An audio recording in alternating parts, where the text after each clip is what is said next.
Okay, AP Chem, we're going to review what you should have learned first year in chemistry about bonding. So a bond is what holds two different atoms together. Our first type of bonding, which is one of the strongest types of bonding besides network, is called ionic. Ionic is not really truly a true bond, and that's why we have formula units.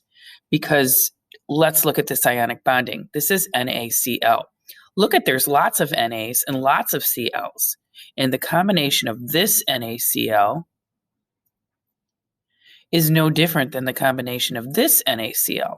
So that's why we call it a formula unit, because there's not discrete molecules.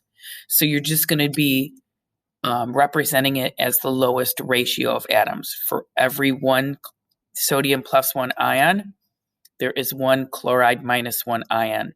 And they are held together by that attraction. The anion will take the electron from the cation, and then the opposite attract cation-anion attraction is very strong. They're held together in what's called crystal lattices. So ionic bonds occur between a metal cation and a nonmetal anion. The properties of these are they are solids at room temperature unless they're dissolved in water. They do have the ability to dissolve in water. When they dissolve in water, they will be what's called electrolytes, meaning the ions will conduct electricity. Now, I have to clarify that. Ionic compounds conduct electricity when they are dissolved in water. They also conduct electricity in their liquid state. They do not conduct electricity as a solid. Almost every AP exam, I see a question where they ask you about what kind of compound the substance likely is based on its properties. And if they say that a compound conducts electricity in its liquid form, conducts electricity when dissolved in water, but does not conduct electricity as a solid, then it is likely an ionic compound. The next one is the covalent compound. Covalent compounds are between two nonmetals. Nonmetals are all very electronegative, so they can't take electrons from each other like ionic compounds can, so they need to share electrons. So these are shared electron pairs that hold the compound together. Now, these can either be polar or nonpolar. The only truly nonpolar substances are diatomic elements. So this is a hydrogen, this is a hydrogen. They have the same electronegativity, and the polarity is based on the difference in electronegativity. So when you say polar or nonpolar, it's a sliding scale. The only truly nonpolar substances are either diatomic, or two elements who are exactly the same, or it is a molecule that has symmetry. And symmetry can come from linear molecules or tetrahedral molecules or trigonal planar molecules only. So when you get up here for extremely polar, it has large differences in electronegativity. And everybody else is somewhere in between. Some of the properties of covalent compounds is you have small covalent compounds that can be gases at standard conditions. Medium-sized covalent compounds would be like liquids at standard conditions, and large covalent compounds will be solids at standard conditions. So our gases at standard conditions are usually small covalent compounds that share electrons. The more polar a bond is, the larger the forces between molecules, the less likely it is to be a gas. Our last one is also not truly a bond.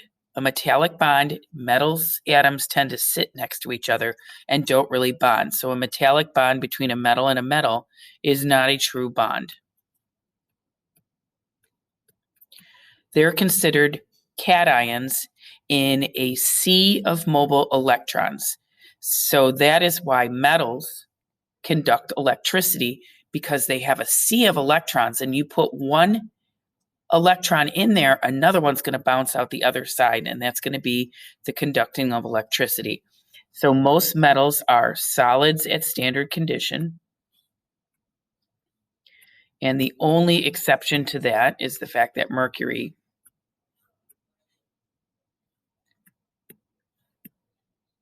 is a liquid. They conduct electricity as solids. So here's the difference. If they said a substance is a solid and it conducts electricity, don't let them trick you into saying ionic compounds. Ionic compounds conduct electricity when they're dissolved in water, and they conduct electricity when they're in their liquid phase. Metallic substances conduct electricity as a solid. You don't really consider them bonded to each other. But when you have a metal, you can assume certain properties about them. So that's why when you have an alloy, and if you remember, we made an alloy. If you have an alloy, it's two different nonmetals sitting next to each other instead of the same metal sitting next to each other. What that means is if you have an alloy, one cation of one element sits next to a different cation of a different element, both of them metallic, and it gives them stronger properties, like being a stronger metal, more resistant to corrosion, might be a better conductor of electricity. There's all sorts of different properties that you can get from making alloys, which is, again, not necessarily what you'd consider a bond, but two atoms sitting next to each other. So those are our types of bonds. Those are our types of intramolecular forces. So intra stands for inside. Just like the intranet at Andrew is how you would get a hold of anybody who's in the D230 organization. So that's molecules, forces inside the molecule. And that's why ionic and metallic aren't necessarily considered true bonds. So you have ionic, polar covalent, nonpolar covalent, and metallic. There's also one additional one that we'll review a little bit later, and that's called network bonding. Basically, for network, anytime they say carbon or diamond or graphite or silicon dioxide, you need to think of network. That's an extremely strong covalent bond that's even stronger than ionic, but we will continue on with that later. Now let's move to intermolecular forces. So if you wanted to get hold of somebody outside of the Andrew organization, you would go to the internet, and that's between organizations. So intramolecular forces are inside the molecules. Intermolecular forces are in between two different molecules. So the first one is the ion charge dipole charge. So for example, if you dissolve sodium chloride in water, water is a polar covalent molecule. So that means that one side of the water molecule is partially negative and one side is partially positive. This partial negative would be attracted to the positive cation in the ionic compound. The partial positive of the hydrogen would be attracted to the negative chloride ion. Next one is hydrogen bonding. Now, there are schools of thought that think that hydrogen bonding is a misnomer because it makes you think that it's an actual bond. It is not. It is a force between two different molecules. So the partial positive of a hydrogen molecule in one compound to the partial negative of a more electronegative atom in a different compound. So this can be between two water molecules like such. The partial positive in one water molecule's hydrogen is attracted to the partial negative in another water molecule's oxygen. It does not have to be just water, though. Just remember that hydrogen bonding is fun. So hydrogen has to be bonded to either fluorine, oxygen, or nitrogen in order to be hydrogen bonding. So if you had one ammonia molecule, it's going to have hydrogen bonding with another ammonia molecule. But it can also have hydrogen bonding with a neighboring water molecule. And this is why ammonia, which would normally be a gas at standard conditions, if it has an opportunity to dissolve in water, it will. So hydrogen bonding is actually a special strong dipole-dipole. So these are listed in order of